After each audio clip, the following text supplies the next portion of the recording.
Economical reform of India यानी भारत की भारत का आर्थिक सुधार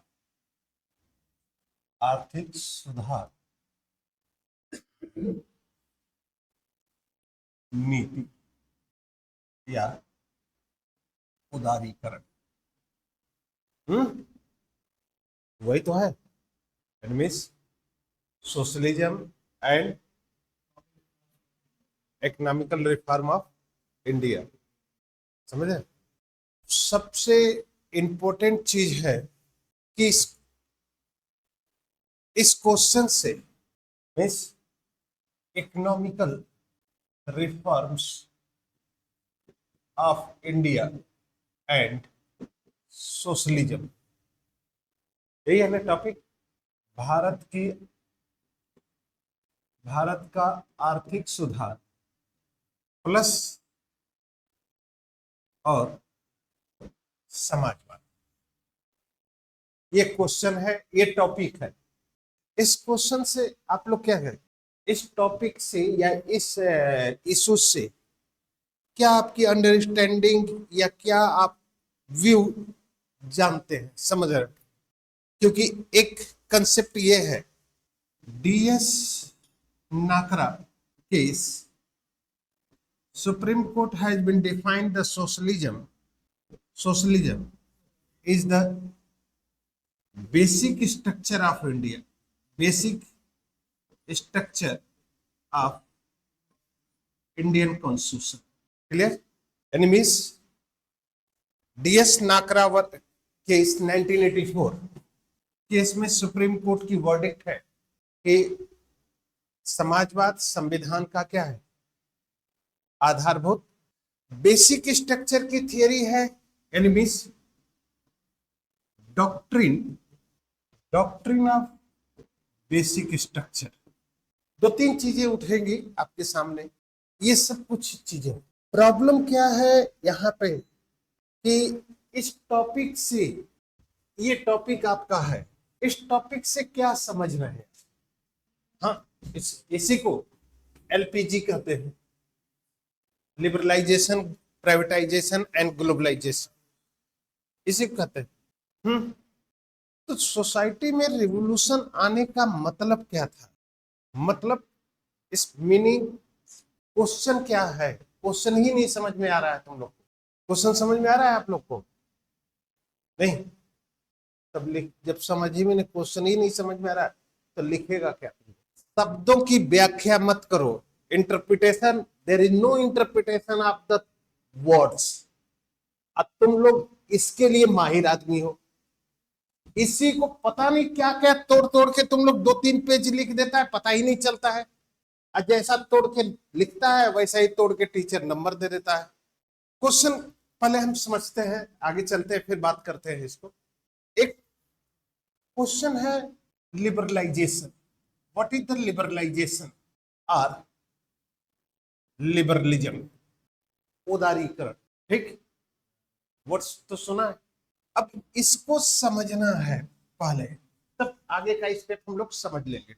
लिबरलिज्म का कंसेप्ट रखते हैं, तो लिबरलिज्म का जो ऑब्जेक्ट है, यानी इसी उदारवाद, इसका कंसेप्ट है मैन एंड हिज लिबर्टी, व्यक्ति व उसकी स्वतंत्रता। क्लियर? इतना तो मालूम है कि मैन एंड हिज लिबर्टी। इस उदारवाद को कई बेस पर इस्टेब्लिश किया गया, लगभग 4 बेस पर, यानी liberalism established bye on the 4 base. First, economical base, political base, scientific base and social base. Clear? Economical base पर सपोर्ट है एडम स्मिथ, पॉलिटिकल बेस पर है lock and mill, JS mill, scientific base पर है Spencer, Herbert Spencer, and social base पर है मैकक्लाइवर या मैकक्लाइवर। Clear? ये आर्थिक आधार है, राजनीतिक है, वैज्ञानिक एंड क्लियर, आर्थिक, सामाजिक और वैज्ञानिक। आर्थिक आधार पर, आधार, ठीक, इकोनॉमिकल बेस पर एडम स्मिथ, और Adam Smith that is the father of economics, ठीक। इनकी बुक क्या है? Wealth of nation, wealth of nation. और इसमें एक कंसेप्ट देते हैं इकोनॉमिकल मैन, मीन्स आर्थिक मानव। इस कंसेप्ट की मीनिंग है कि कोई भी पर्सन या कोई भी आदमी अपने प्रॉफिट एंड लॉस को, ठीक, जितने अच्छे ढंग से जानता है या समझता है, उतने अच्छे ढंग से स्टेट, सोसाइटी या अदर इंस्टीट्यूशन नहीं समझ सकते। यही आप लोग इस बात को जानते हैं सिद्धांत कि किस काम को करने में मेरा फायदा है, किस काम को करने में नुकसान है, बोलो। इसका मतलब कि there is no interfere of state in economical area, means राज्य का आर्थिक मामलों में हस्तक्षेप नहीं, हस्तक्षेप नहीं, यानी there is no interfere of the state in economical area, ठीक, क्लियर। अब अगर ये स्थिति है, नहीं, अभी सोसाइटी कैपिटलिस्ट बन कैसे रही है? ये कंसेप्ट है बेसिकली 16th सेंचुरी का, 16th सेंचुरी का थॉट है, 16 या 17 सेंचुरी का थॉट है, क्लियर। स्टेट को इकोनॉमिकल एरिया में इंटरफेयर नहीं करना है, ठीक, क्लियर, स्टेट नहीं। तो ऐसी कंडीशन में फंक्शन ऑफ स्टेट, राज्य के कार्य क्या होंगे, ठीक। फंक्शन ऑफ स्टेट मीन्स राज्य के कार्य क्या है? तो फंक्शन ऑफ स्टेट में पहला पॉइंट है पीस, दूसरा security and third social welfare, शांति, सुरक्षा एंड सामाजिक कल्याण, शांति, सुरक्षा and social welfare, clear, clear हो गया। यानी राज्य के कार्य क्या होंगे अकॉर्डिंग टू एडम स्मिथ। यानी हाँ, एक कंसेप्ट थोड़ा सा स्लिप किया था, थोड़ा सा उसको लिख लीजिए। लिबरलिज्म है, लिबरलिज्म मीन्स उदारवाद, दो प्रकार का होगा या टू टाइप्स, यानी liberalism are the two types, दो प्रकार का। फर्स्ट निगेटिव ऑब्लिक नकारात्मक, और लेजर-फेयर ऑब्लिक अहस्तक्षेप, और इंडिविजुअलिज्म ऑब्लिक व्यक्तिवाद, और पुलिस स्टेट मीन्स पुलिस राज्य। ये laissez faire, clear, and third individualism, and four are क्या है? पुलिस राज्य, ठीक। ये चारों नाम एक ही के हैं, ठीक है। थर्ड है, सेकंड टाइप है पॉजिटिव ऑब्लिक सकारात्मक, और मॉडर्न ऑब्लिक आधुनिक, और वेलफेयर मीन्स कल्याणकारी, क्लियर। इन दोनों में डिफरेंस समझते हैं क्या है? क्या है जी? Tabassum, negative and what is the difference between negative and positive liberalism? नकारात्मक और सकारात्मक उदारवाद के बीच का डिफरेंस क्या है? सुनिए, डिफरेंस है नेगेटिव लिबरलिज्म हमेशा minimum interfere of the state, राज्य का कम से कम, राज्य का कम से कम हस्तक्षेप। क्लियर? और पॉजिटिव का है maximum interfere, interfere of the state, राज्य का अधिक से अधिक हस्तक्षेप। हाँ, ये भी बोला जाएगा।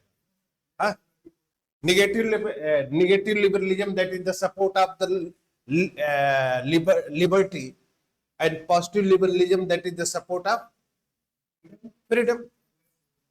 क्लियर? हाँ, आ जाएगा। क्लियर? यहां तक समझ में आ गया? अब यहीं से वो क्वेश्चन का रिलेशन है, यहीं से हम उठाएंगे क्वेश्चन। ठीक पंडित जी, राज्य का कार्य शांति और सुरक्षा की स्थापना करना है। ठीक, यानी सरकार का मुख्य कार्य, that is the establishment of the peace and security in society. That means without peace and security there is no absolute development of the man, just like, clear? And without peace and security तो development का सोचना है कि नहीं? इसलिए state formation, government formation, राज्य की स्थापना, सरकार की स्थापना का मेन ऑब्जेक्ट क्या है? Peace and security and maintain the law and order, then achieve the development of the man. यानी मीन्स इस समाज में शांति है, समाज में कानून व्यवस्था है, समाज में सिक्योरिटी है, सुरक्षा है, तभी जाके आप अपने डेवलपमेंट के बारे में क्या कर सकते हैं? सोच सकते हैं। और पर्पज भी यही था लोगों के स्टेट इस्टेब्लिशमेंट का, स्टेट फॉर्मेशन का। ठीक, क्लियर? सो पुलिस का वर्क क्या है? Maintain the peace and security in society. Clear? And then police state. अब क्लियर हो गया कंसेप्ट? अब सुन लीजिएगा, इसी कंसेप्ट को मैं उठा के चल रहा।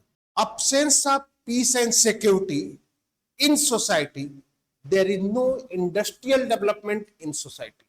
अब क्लियर समझ में आ रहा है कंसेप्ट कि विदाउट पीस एंड सिक्योरिटी, यानी आर्थिक सुरक्षा या इकोनॉमिकल डेवलपमेंट अगर नहीं है तो उसका रीजन है कि सोसाइटी में रीजन पीस एंड सिक्योरिटी नहीं, शांति और सुरक्षा। देन थर्ड पॉइंट है सोशल वेलफेयर में सामाजिक कल्याण। Economical man is equal to आर्थिक मानव।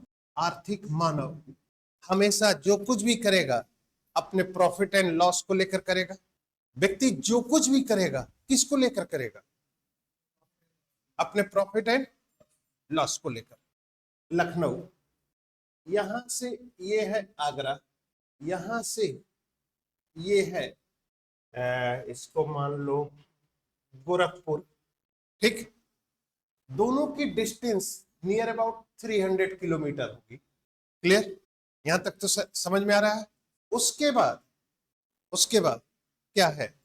लखनऊ से आगरा वाले ट्रैक पर कैपिटा इनकम, पर पॉपुलेशन डेंसिटी पर 500% पर स्क्वायर किलोमीटर है। ठीक, लखनऊ से गोरखपुर वाले ट्रैक पर पॉपुलेशन डेंसिटी 700% पर स्क्वायर किलोमीटर है। क्लियर? अब अंकित बताइए, प्राइवेट बसें कहां चलेंगी, किस रोड पर ज्यादा चलेंगी? काहे क्षेत्रवाद फैला रहा है? तुम क्षेत्रवाद तुम क्यों फैला रहे हो? आगरा के हो इसलिए आगरा का इमोशनल अटैचमेंट हट नहीं रहा। हाँ, प्राइवेट बसें क्यों चल रही हैं? पॉपुलेशन ज्यादा है तो कस्टमर ज्यादा होंगे, फायदा होगा। ये क्या है? क्लियर हो गया? समझ में आ गई बात? दोनों चलेंगी, लेकिन नंबर ऑफ क्वांटिटी किस पर ज्यादा होगी? आगरा वाले रोड पर 1 घंटे के बाद एक बस चलेगी, लेकिन गोरखपुर वाले रोड पर आधे घंटे के बाद एक बस चलेगी। समझ है कि नहीं? थोड़ा सा रियलिस्टिक होके बताइए कि अगर आपको बस चलाना हो तो, क्योंकि पैसेंजर नंबर ऑफ पैसेंजर क्या होंगे, यही क्या है इनका इकोनॉमिकल मैन। तो अब मान लीजिए गोरखपुर वाले पर टैक्स, तो इस पर प्राइवेट बसें नहीं चलेंगी, पर गवर्नमेंट यानी state provide the facilities and these work is known as welfare, क्योंकि पर्सन व्यक्ति जो कुछ भी करेगा वो अपने इकोनॉमिकल बेनिफिट को लेकर करेगा। अब क्लियर हो गया? इसका मतलब यहां से समझ में आ गया कि मिनिमम इंटरफेयर यानी राज्य का कम से कम हस्तक्षेप। सेकंड पॉइंट आ गया यहां पर कि यहां पर लिमिटेड गवर्नमेंट, ठीक, लिमिटेड गवर्नमेंट, और without limited government there is no protection of human right, human value. यानी सरकार अगर सीमित नहीं होगी, सरकार के ऊपर प्रतिबंध नहीं होगा, तो सरकार अपने पावर का या अपने शक्ति का मिसयूज करेगी कि नहीं? मिसयूज करेगी। तो अगर अपने पावर का मिसयूज करती है तो आपके right and liberty, what is the importance of right and liberty your mind, your person, कोई इंपॉर्टेंस रह जाएगा? तो स्टेट पर लिमिटेशन कैसे? स्टेट पर लिमिटेशन है किसका, रिस्ट्रिक्शन किसका है स्टेट के ऊपर? जुडिशरी का। जुडिशरी अगर स्टेट के किसी वर्क से आपकी लिबर्टी, आपके फंडामेंटल राइट सस्पेंड होते हैं, तो आप अपने फंडामेंटल राइट या स्टेट को लेकर स्टेट में जुडिशरी में जा सकते हैं कि नहीं? तो स्टेट के ऊपर रिस्ट्रिक्शन किसका हो गया? जुडिशरी का। ठीक, साइंटिफिक बेस पर है, स्पेंसर है survival of the fittest theory देता है, ठीक, और मैकाइवर है, कंसेप्ट है मैकाइवर का कि किसी पर कोई रिस्ट्रिक्शन नहीं, व्यक्ति जो करना है, यानी open society, support the open society, यानी व्यक्ति जो करना चाहता है कर ले। अब ये स्ट्रक्चर है, ठीक। अब इस स्ट्रक्चर को हम लेकर आगे चलते हैं, ठीक। Negative liberalism, minimum interfere of the state, minimum interfere of the state यानी मींस राज्य का कम से कम हस्तक्षेप, राज्य का कम से कम हस्तक्षेप, ठीक। तो यहां पर अगर हम आप लोगों को लिबर्टी दे दे, liberty is equal to absence of controlling, means प्रतिबंधों का अभाव, प्रतिबंधों का अभाव, कोई रिस्ट्रिक्शन नहीं, ठीक। तो क्या होगा? प्रतिबंधों का अभाव हो, कंट्रोलिंग, उसका मतलब होता है कि कोई रिस्ट्रिक्शन नहीं,